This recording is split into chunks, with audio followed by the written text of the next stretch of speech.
Bien, estamos de vuelta en CNN Chile, 10 de la mañana con 32 minutos. El proyecto del presupuesto 2023 ya se encuentra en el Senado para ser analizado por los parlamentarios en distintas comisiones. Vamos a conversar sobre este y otros temas que se vienen en la semana, tomando contacto con el cientista político y académico de la Universidad Autónoma, Tomás Duval, y con el analista político de la Universidad Central, Marco Moreno. ¿Cómo están, Tomás? Marco, bienvenido. Hola, Frecia, Tomás, buenos días. Hola, Frecia. Marco, buenos días. Bienvenidos. Bueno, presupuesto, se va a estar tomando la agenda, pero se vienen varias cosas, ¿no? Por seguir un proceso del camino constituyente que se está tratando de avanzar, quizás más lento de lo que se habría podido estimar de algunos sectores sobre todo. Y lo que les mencionábamos, ¿no? Que tiene que ver con el presupuesto 2023 anunciado por el presidente Gabriel Boric la semana pasada. En tema presupuestario, que ya ingresa el día lunes al Congreso, con los plazos siempre en contra, ¿cómo esperan ustedes, comenzamos con Tomás, luego con Marco, que se vaya viendo un debate que va a estar cruzado también por los otros temas que mencionábamos, entre otros más, ¿no? Sí, a mí me parece que el tema presupuestario, el presidente Boric recogió las demandas ciudadanas. Yo creo que eso va a facilitar, de cierta manera, la tramitación del proyecto.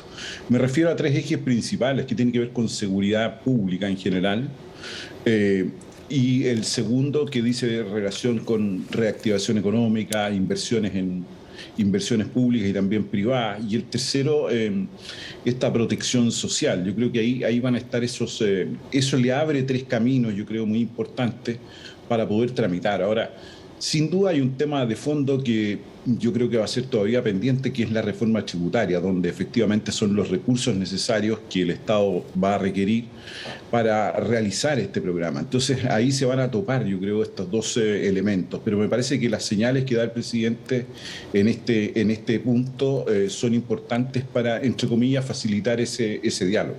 ¿Marco?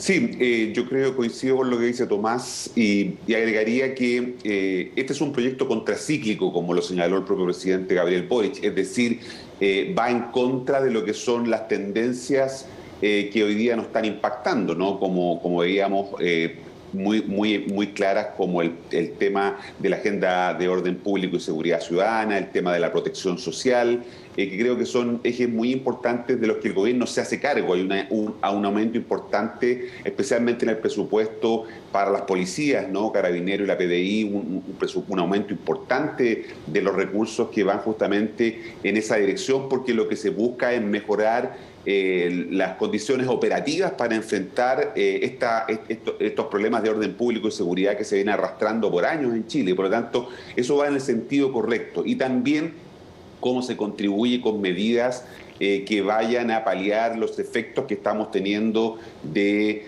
los cambios en la economía del mundo, ¿no es cierto?, el efecto inflacionario, y cómo eso se puede compensar especialmente en aquellos sectores más vulnerables que están resintiendo de mucha manera más fuerte, podríamos decir, estos efectos de los desajustes que estamos observando en la economía. Creo que entonces apuntan en la dirección correcta, sintonizan bien con lo que son las demandas ciudadanas y en el marco de las restricciones, evidentemente, que tenemos como país, en el sentido de poder avanzar en un conjunto de medidas que tengan financiamiento y que estén dentro de un marco presupuestario que sea posible y razonable de llevar adelante, ¿no? Esto esperemos se pueda ver reflejado en una negociación que avance rápido en el Congreso las próximas semanas, y en donde yo creo que tanto gobierno como oposición tienen voluntad, así lo han expresado, para poder llegar a rápidos entendimientos que se expresen en la aprobación de las distintas partidas presupuestarias que se comienzan a discutir en el Congreso. ¿Y el TPP-11 qué rol juega en toda esta discusión? Y les pregunto porque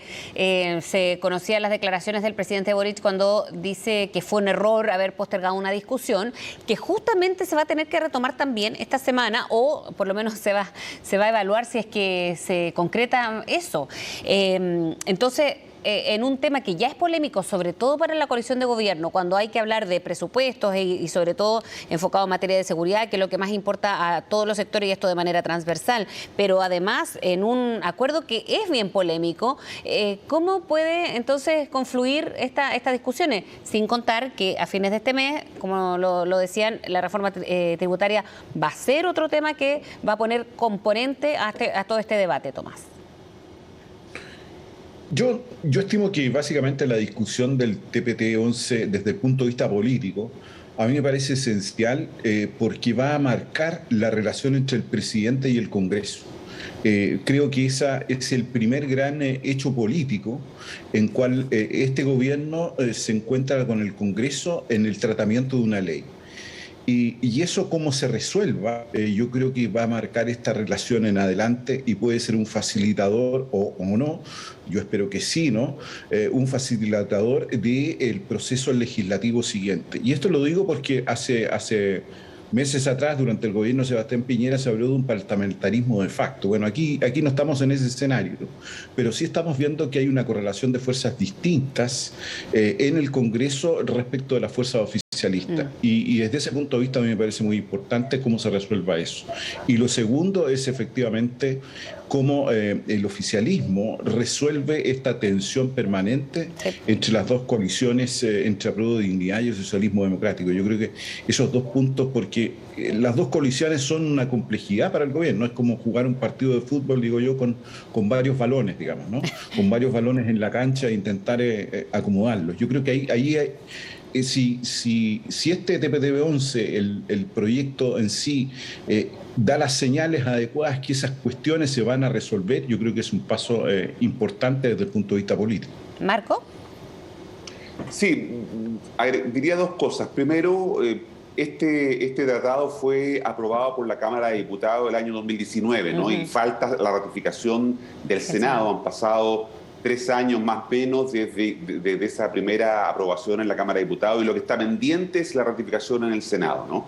En segundo lugar, es bien paradojal que las relaciones internacionales, la política exterior se haya convertido en un campo de disputa política ideológica que no habíamos visto, ¿no? Porque eran temas de Estado.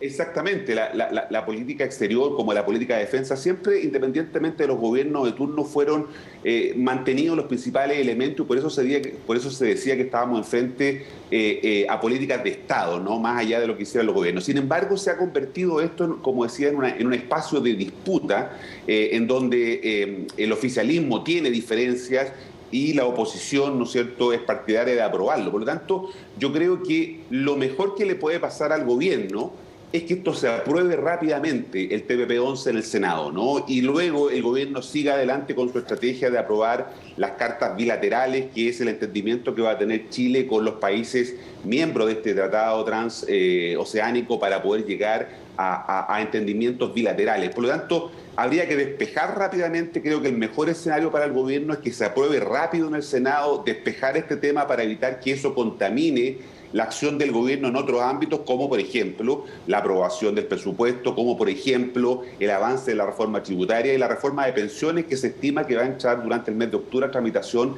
en el Congreso, ¿no? Por lo tanto, lo que el gobierno tiene que aquí hacer es despejar y por lo tanto dejar que el Senado resuelva en función de las mayorías que allí pueden existir y que aparentemente están para ratificar el tratado y sacar de la negociación política, sacar de la búsqueda de acuerdo este tema, insisto, tendrá que verlo, como el propio gobierno lo ha dicho después, en las bilaterales que va a estar sosteniendo con los otros países firmantes de este tratado y evitar con eso esto que decía Tomás, que el gobierno esté con muchos frentes abiertos y no concentrado en lo principal y lo importante. De hecho, cuando se postergó el TPP-11 fue precisamente porque había un proceso constituyente de por medio, pero ahora sigue eso y casi partiendo, no de cero, pero claramente hay un cambio de giro, ¿no? Que ahora las fuerzas políticas son las que están liderando este proceso, los presidentes de las cámaras, en fin. Esto tampoco daría razones para seguir postergándolo, todo lo contrario, sería ir en los mismos carriles, o sea, en distintos carriles, pero hablando al mismo tiempo de dos cosas en lo político y en lo económico, con la polémica que eso va a suscitar, y ya está suscitando también. ¿Cómo, Tomás, se sigue este proceso constituyente, como lo estamos viendo ahora, que es bien distinto al primer proceso, versus los temas que abordar? Por ejemplo, el TTP-11, que en algún minuto se postergó por la misma razón. Yo creo que el proceso constituyente sigue teniendo la importancia que este tiene, ¿no? No de ahora, sino que llevamos varios años en esto. Por lo tanto, lo que tiene que resolver ahora las fuerzas políticas es cómo se implementa este nuevo proceso político. Y ahí está el nudo central de estas negociaciones. Y en ese sentido a mí me parece que han habido avances importantes en la negociación, donde están involucrados todos los partidos políticos, como dices tú muy bien, el presidente del Senado y el presidente de la Cámara de Diputados. A mí me parece que hay elementos que dan cuenta de ciertos avances importantes. Lo primero, me parece que ya no hay una hoja en blanco, llámese bordes, principios, como quieran decir. Me parece que ahí ya no existe esta hoja en blanco y eso pareciera estar más despejado, ¿no? Y los nudos van a estar, evidentemente, yo diría, en el rol que va a tener el comité de expertos, que para uno es quienes aportan, entre comillas, los insumos antes del proceso, y para otros, como la oposición, digamos, tienen que ser parte del proceso mismo, digamos.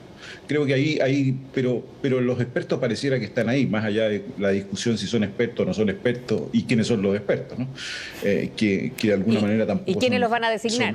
Si es que exactamente. Y quiénes efectivamente tienen todos los expertos algún tipo de inclinación política. Pero más allá de eso, yo creería que el otro punto de fricción, y me parece que es ahí, es en la forma que tiene este órgano constituyente, más allá de cómo se denomine, y la cantidad, la magnitud, es decir, si vamos a tener un órgano de 50, de 100 o de más de 100, ¿no? Creo que ahí también hay un punto y la manera en cómo se elige. Yo creo que ahí van a estar los centros en los cuales esta negociación va a ser más dura, más importante la participación de los partidos políticos. Ahora, sí veo en esta negociación una participación de todos los partidos políticos del espectro político con representación parlamentaria al menos, muy nítido. Me parece que en esta convención los partidos han tomado nota de que tienen que estar presentes en la convención y yo creo que están buscando algunas fórmulas para que así suceda. ¿Marco? Sí, hemos estado observando algunos avances interesantes desde el jueves de la semana pasada. Mañana, lunes, sí, se vuelven a reunir y por lo tanto, por lo que se puede saber, hay algunos puntos en los que se ha ido discutiendo de manera bilateral. Son muy cuidadosos los 8 integrantes de esta comisión, ¿no? 4 del oficialismo y 3 de la oposición, que están llevando adelante estas negociaciones, en el sentido de que no parezca esto una cocina, en primer lugar, ¿no? Y que los acuerdos puedan de alguna manera fraguarse adecuadamente, y en segundo lugar, que efectivamente esto que llaman hoy día las bases institucionales o las bases constitucionales, que antes eran los denominados bordes, ¿no? O principios, puedan encauzar adecuadamente la negociación. Va a haber un proceso de tira y afloja, ¿no? Porque hay algunos intransables en la oposición y también en el oficialismo, por lo tanto va a haber que ceder en algunos de estas bases, como decía, pero eso es fundamentalmente política, ¿no? Y la política es el arte de lo posible y por lo tanto quienes están participando en esta instancia van a tener que ser capaces de generar los acuerdos y los consensos políticos que permitan poder avanzar en el proceso constituyente, ¿no? Hay algunos acuerdos como, por ejemplo, que esto tendría que realizarse en abril del próximo año, tendría que haber un plebiscito de salida a fines del próximo año, que el trabajo debiera ser de 6 meses, sin hoja en blanco, como decía Tomás, partiendo de los insumos que se tiene, con la incorporación de expertos y expertas, pero hay otros temas, ¿no es cierto?, que evidentemente son los que van a dar lugar a algún tipo de negociación que probablemente tome tiempo, pero tampoco mucho tiempo más, porque evidentemente hay plazos que tener en cuenta y por lo tanto la ciudadanía va a estar muy atenta a cómo se va avanzando en el trabajo que está desarrollando esta comisión que está llevando adelante esta negociación preliminar. Hay una pregunta que les quiero hacer, que ya entre todas las semanas que han pasado de bordes o principio, así como preguntas cortitas. Tomás, ¿bordes o principio? ¿Y por qué? Yo diría que son básicamente principios. Yo creo que es una respuesta a la hoja en blanco. Fundamentalmente es esa mi impresión. ¿Por qué comienza ahora el proceso? Porque es una respuesta desde la política a esa hoja en blanco. Es decir, se reconocen ciertas cosas anteriores y que están en otros textos constitucionales que hemos tenido. ¿Y Marco? ¿Borde o principio? Yo diría que ni bordes ni principios, sino que bases constitucionales, ¿no? Que es sobre lo que se debe construir esto, y por lo tanto cuando uno habla de borde y principio habla de límites, de restricciones, y por lo tanto creo que plantearlo como el piso sobre el cual se construye algo es más razonable. Tomás, 100% elegidos son los nuevos constituyentes, o como se llaman en este nuevo órgano. Sí, a mí me parece indispensable que yo no veo que alguien pueda tener una comisión designada, digamos. ¿Y los expertos, sí. si es que se incluyen? Yo incluiría a los expertos dentro de las listas, si me permiten, los iría como candidatos, digamos. Y los expertos, si quieren apoyar además el proceso constituyente, bienvenido. Eso me parece interesante. ¿Marco? Sí, yo creo que tiene que ser una instancia electa, ¿no? Por la ciudadanía para que tenga legitimidad en un 100%, bueno, paritaria, como se ha dicho. Ajá. Es algo que hay que seguir manteniendo. Y los expertos, yo diría que deben jugar un rol más bien de asesores, de acompañar el proceso. ¿No elegidos?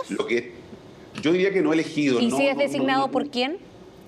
Por los partidos. Yo creo que los partidos aquí tienen que jugar un rol que no jugaron en el proceso anterior, y aquí los partidos, bien o mal, ¿no es cierto?, digamos, con críticas que tengamos de ellos, son la herramienta fundamental para que las democracias puedan funcionar, mejorándolos y perfeccionándolos, pero creo que tienen que jugar un rol importante. Podrán competir expertos también en las listas, no hay oposición de eso, pero yo el rol de los expertos lo dejaría más bien como acompañantes del proceso. ¿Y dónde está acá, parto por Marco y después Tomás, la participación ciudadana, que era lo más que se destacaba en el primer proceso? Si están designados, por ejemplo, los expertos por los partidos, ¿dónde entonces se puede hacer parte de la ciudadanía?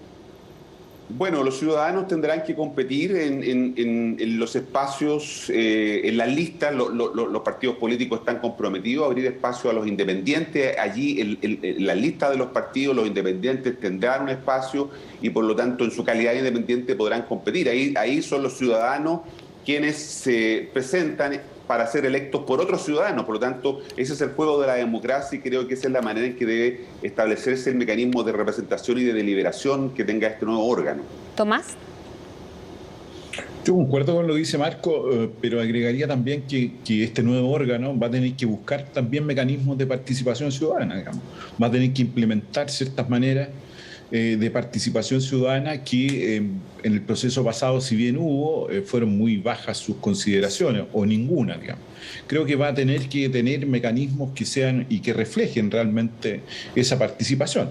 Ahora, hoy día uno puede buscar distintos medios y métodos, pero creo que ese es el desafío de este nuevo órgano constituyente. ¿Paridad y escaños reservados, Tomás? Sí, no, la paridad yo no la tengo. En eso sí hay consenso, como que desde el día uno. No hay discusión, y los escaños reservados, bueno, de acuerdo a su real representación o volumen electoral, digamos, pero en la paridad no veo ninguna. No, debe estar un órgano paritario, sin duda, digamos. ¿Marco? Sí, ese es un principio que se instaló ya en la política chilena, y por lo tanto va a ser algo que solamente llegó para quedarse, ¿no? Respecto de los escaños reservados también, creo que hay acuerdo de eso, en función de la representación que estos tengan. Se habla del padrón de la CONADI o de otros mecanismos para efectivamente tener claridad respecto de cuál es el volumen de población que se autodefine, ¿no es cierto?, como representantes de los pueblos originarios, por lo tanto que elijan a quienes mejor consideren que los puede representar en esa instancia. Pero son ambos principios que yo creo que ya llegaron para quedarse en la institucionalidad política chilena. Marco Moreno, Tomás Duval, muchísimas gracias por haber hablado con nosotros este domingo por la mañana. Buenos días. Que esté muy bien. Muchas gracias, buenos días. Buena semana, nos vemos.